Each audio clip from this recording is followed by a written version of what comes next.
Good afternoon. Is it just about everybody? My name's Michael. I work for the Solution Centre CUDA, running the digital marketing program. This is my 7th CUDA conference, and so far I've managed to keep a relatively low profile, but I'm going to ruin that now. On May 13th last, I guess the cat is out of the bag. I climbed Mount Everest and I brought a CUDA flag.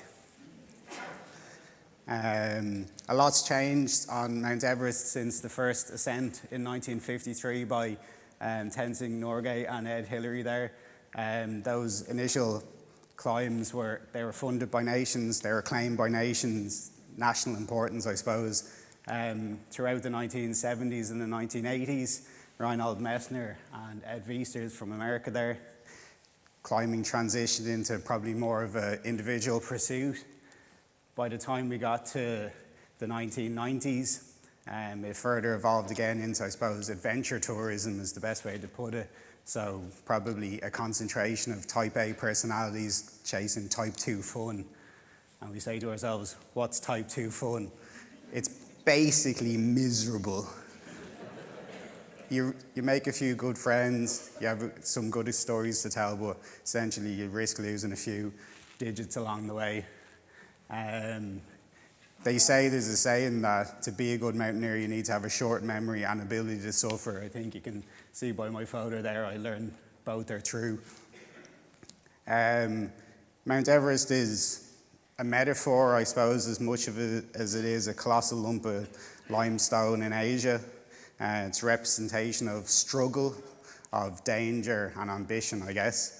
It was my 5th of the 7 summits, so that's the highest mountain on each continent. It was a combination of a 7-year project. So people have asked me why Everest or why any mountain. It's fair to, I asked myself that, to be honest. For me, I love the outdoors since I was a kid, and I did scouts, beavers, cubs, ventures, all that type of thing. I pursued a music career for a little over 10 years, and when a publishing deal fell through in 2017, I kind of wanted to do something different. So I said the only acceptable way to give up on one dream is to pick an impossible other one. So in 2018, I said to myself, how far can we push this hiking thing?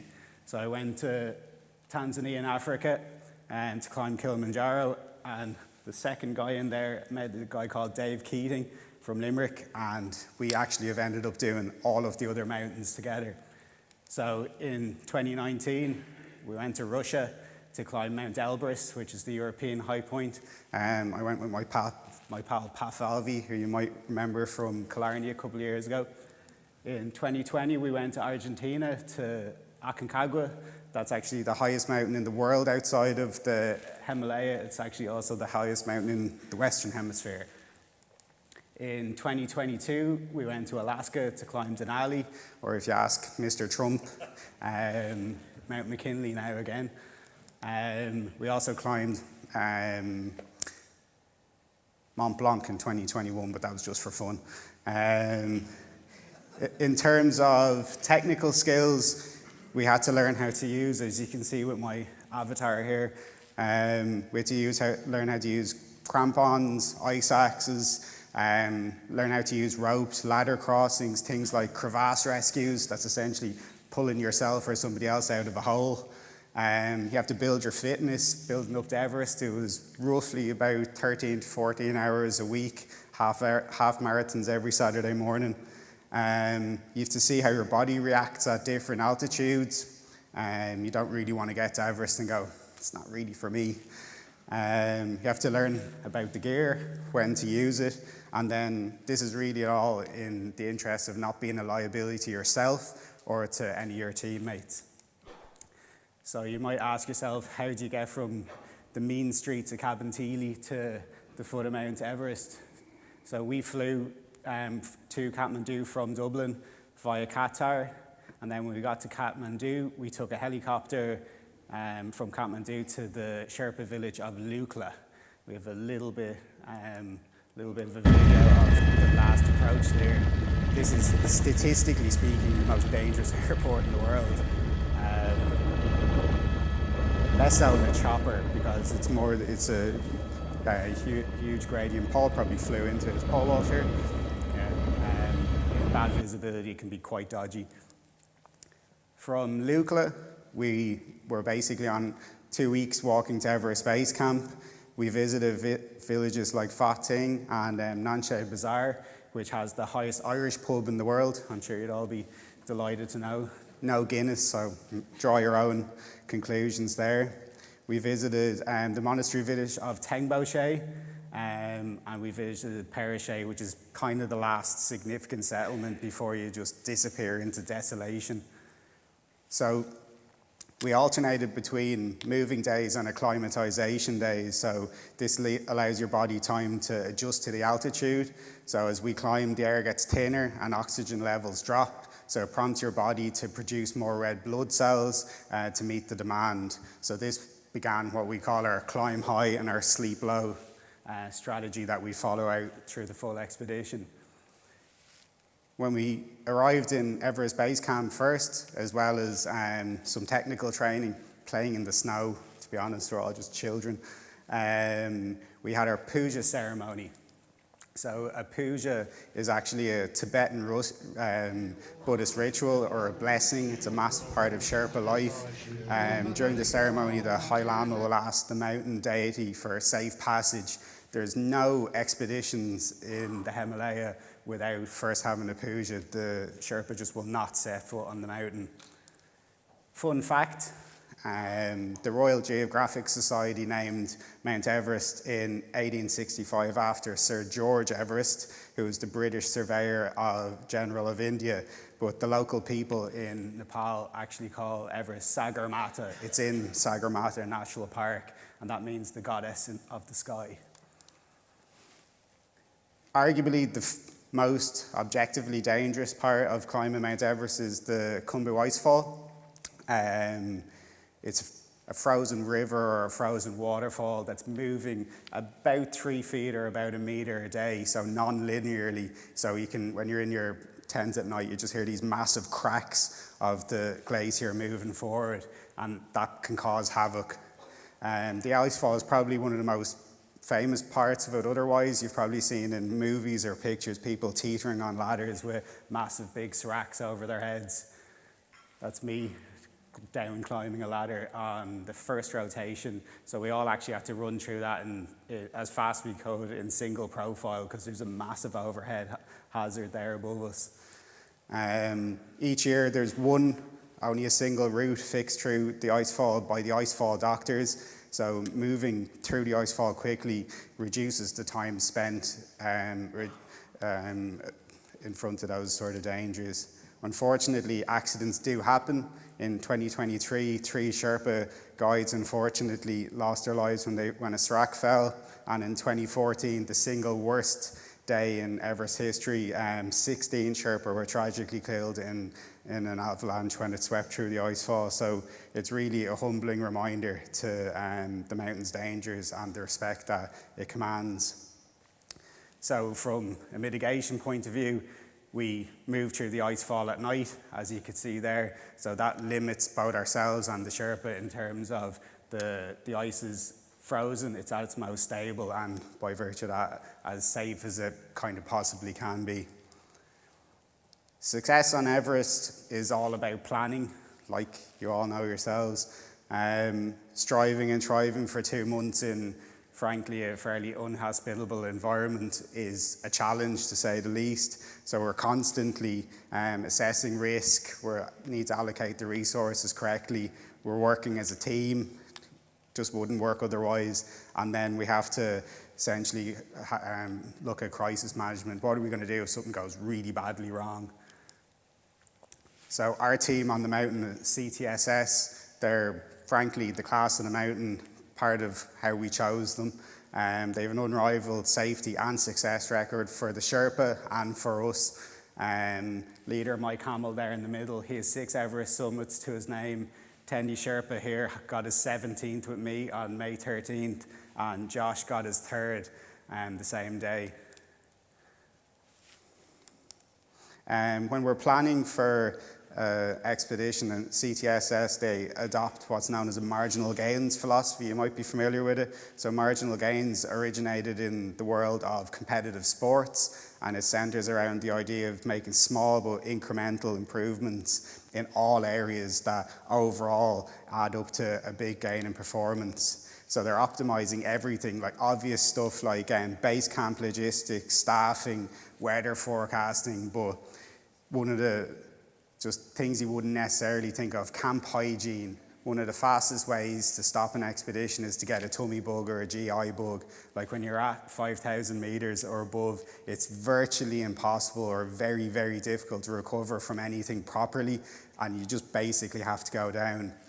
So each season they're critically examining every aspect of the expedition, 1% here, 1% there, just trying to basically give us a better chance of success and just provide a better service. So we had an amazing crew of 30 Sherpa supporting us on the team. This is our broader climbing team on top, and the guys down the bottom here.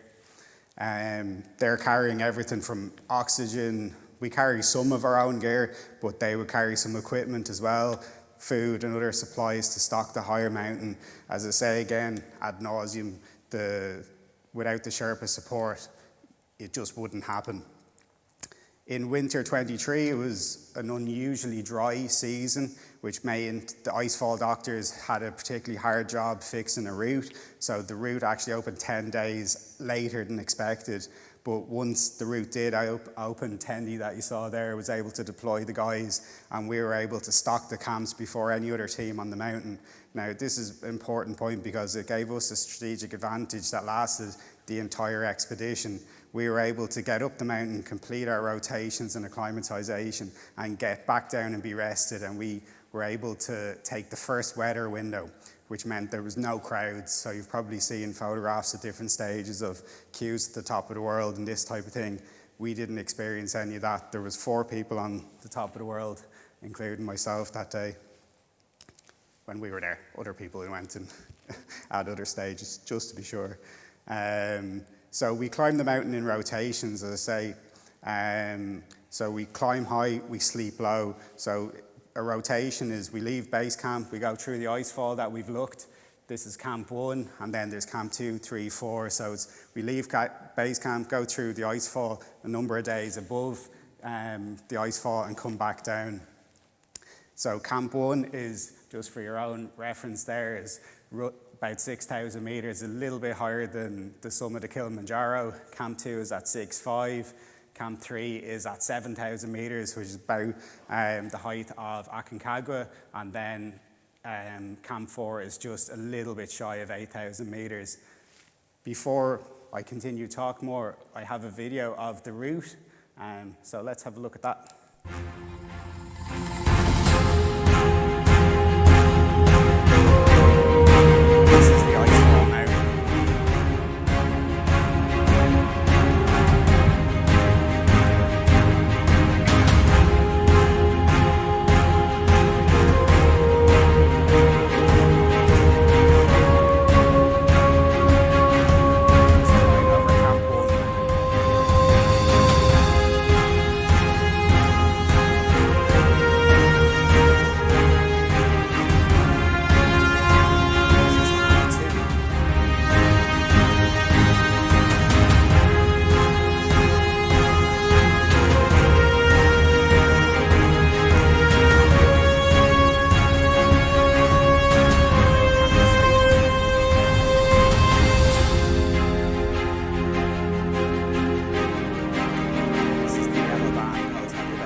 It's amazing what drones can do, isn't it? So we completed 2 rotations prior to our summit to acclimatise. On our second rotation, in keeping with the weekend that we had extremely high winds, so tents were being destroyed, the toilet tent blew down, which had its complications, I'm sure you can imagine.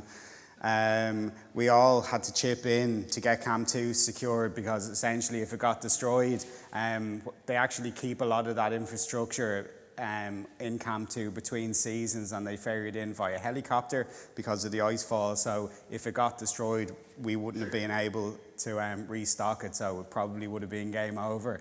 So as the wind, once we had that done, we basically got into our tents, and the little idea of see how glamorous it is being on expedition. This is 17 hours waiting for, that's Dave who I spoke about. 17 hours. Turn up, get the wind.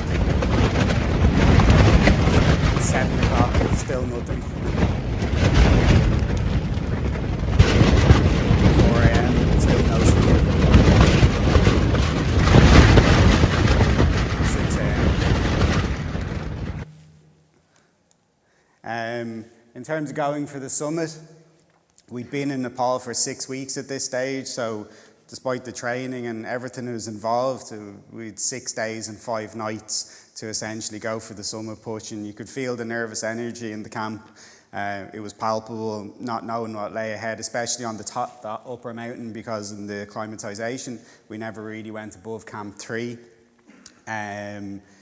Also, each rotation, at least one of our teammates, for various reasons, had to throw in the towel and go home. So I was fairly determined. It wasn't going to be me, but you just never know with these situations. So going for the summit, it was a balance of moving as strong as we could, but also trying to maintain as much energy as possible.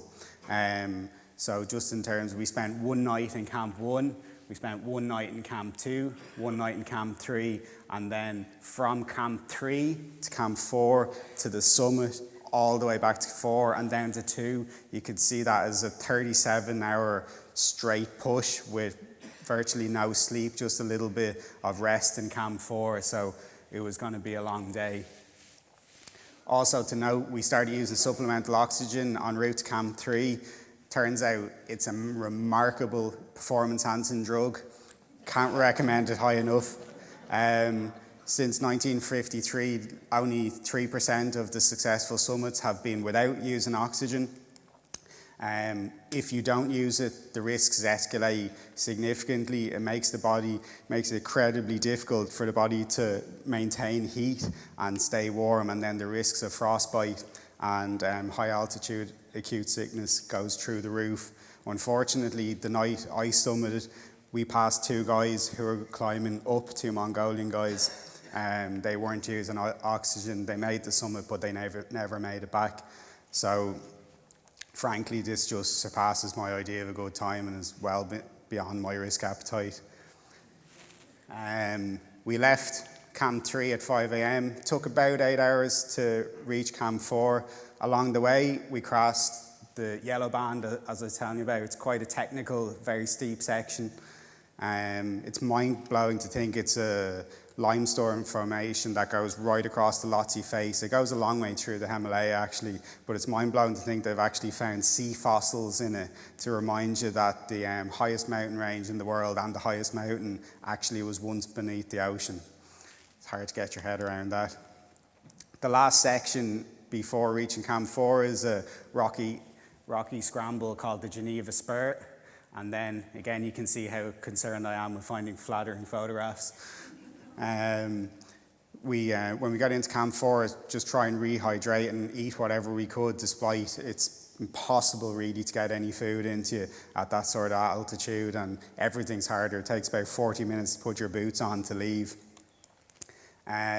We left for the summit about 8:30 in the evening on the 12th. We knew that there was going to be a blip in the weather, so the jet stream was going to come back towards Mount Everest sometime before noon on the 13th. So we had a fairly tight window to get from 4, tag the summit back to 4, and get all the way back down to 2. As we walked out of Camp 4 in the dark, headlights shining bright, It was a clear night sky, it was a crescent moon, and I was kind of thinking to myself, for a place that they refer to as the death zone, it's just staggeringly beautiful. The first section is called the Triangular Face, and we were quite lucky. The week before, we got about a foot of fresh snow, which made climbing conditions ideal. It can be notoriously tricky in dry seasons because you get a lot of rockfall, which is suboptimal. We eventually got, about midnight, we got to the balcony, and then from the balcony we continued climbing along the southeast ridge. If you imagine to yourselves, your right-hand side, it's about 5 kilometers down into Tibet, and on your left-hand side, you're about 3.5 kilometers down into Nepal. So we kept on climbing for about another 4 or 5 hours, and it just felt like a vertical eternity. You can't quite see from the photographs, but it's just unbelievably steep.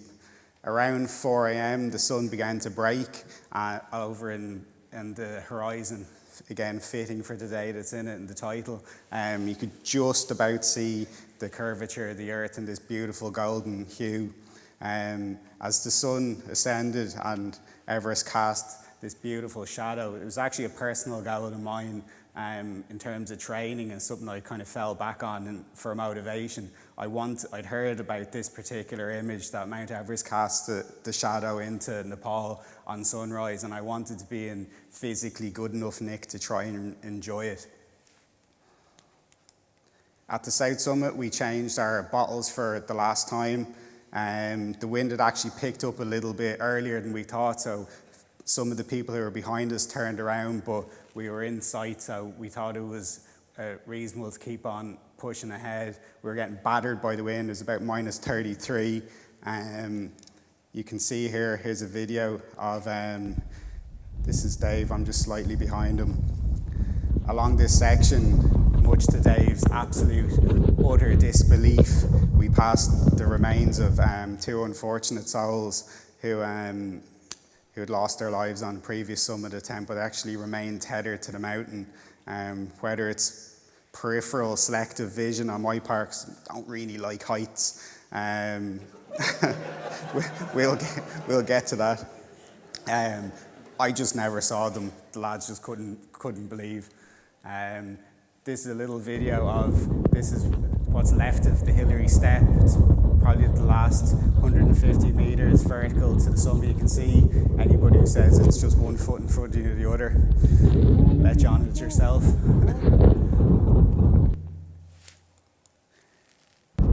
This is literally the last 100 meters. You can just see the summit ahead of you, and we had a fairly deep confidence that if we had a weather window that we could make it, but at this stage it was the first time you really got the feeling that, because I've actually met people who had to turn around at that point. They met their time window and they had a hard turnaround time, and they had to just leave after being there for 2 months and getting that close. But at that stage we kind of felt that it was quite likely.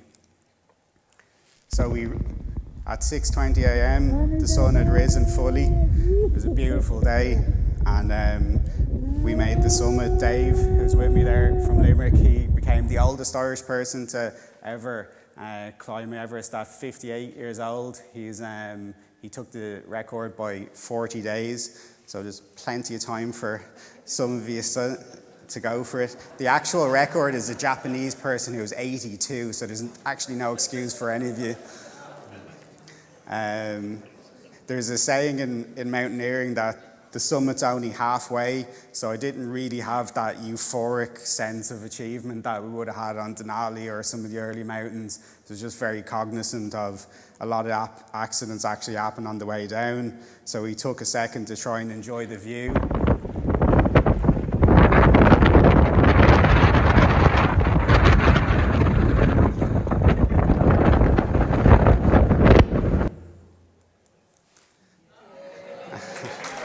And we took the Cuda banner. I had that stuffed in my down suit for just in case I met a top left-hand corner. Said, "Oh, get a shot for Kev." So we said goodbye to the summit, and again, it was 12 hours back down to Camp 2. We made it down by about 6:30 that evening, 22 hours straight on the go. We were absolutely exhausted, just running on fumes. The next morning, 2 of our teammates, unfortunately, were evacuated from Camp 2 with frostbite on a helicopter. We had the steerage thing. We had to walk all the way back down to base camp and then pack, and we had 3 days to walk back out to Lukla. Just for scale, actually, there you can see the single individual there. I still don't know who he is when I took that shot. You can see the scale of the mountain. Just to finish, when it was suggested that I might talk about Everest here today, a photograph my mate Jim took of me when my first time climbing Carntool in 2013 came to mind. This is a photo of me having a mild panic attack, and later in the evening when Jim was going through the photos, he said, "It really looked like you were trying to not look down there." I was going, I was. I was quite used to the rolling hills of Wicklow, and I just wasn't prepared for the sheer drops. That's actually on Cahir East, just to the right of Carntool. My calves were cramping and just managed to keep on trucking overall. Can you scroll down there, Johnny? But over the next 10 years or so, I essentially said I'm going to self-prescribe some exposure therapy, and I think overall the challenges, nothing happened overnight. It was essentially a lot of small steps, as you can think of in your own way, but I don't think the challenges became less intimidating. I think just somewhere along the line I got a bit braver, and thank you for listening.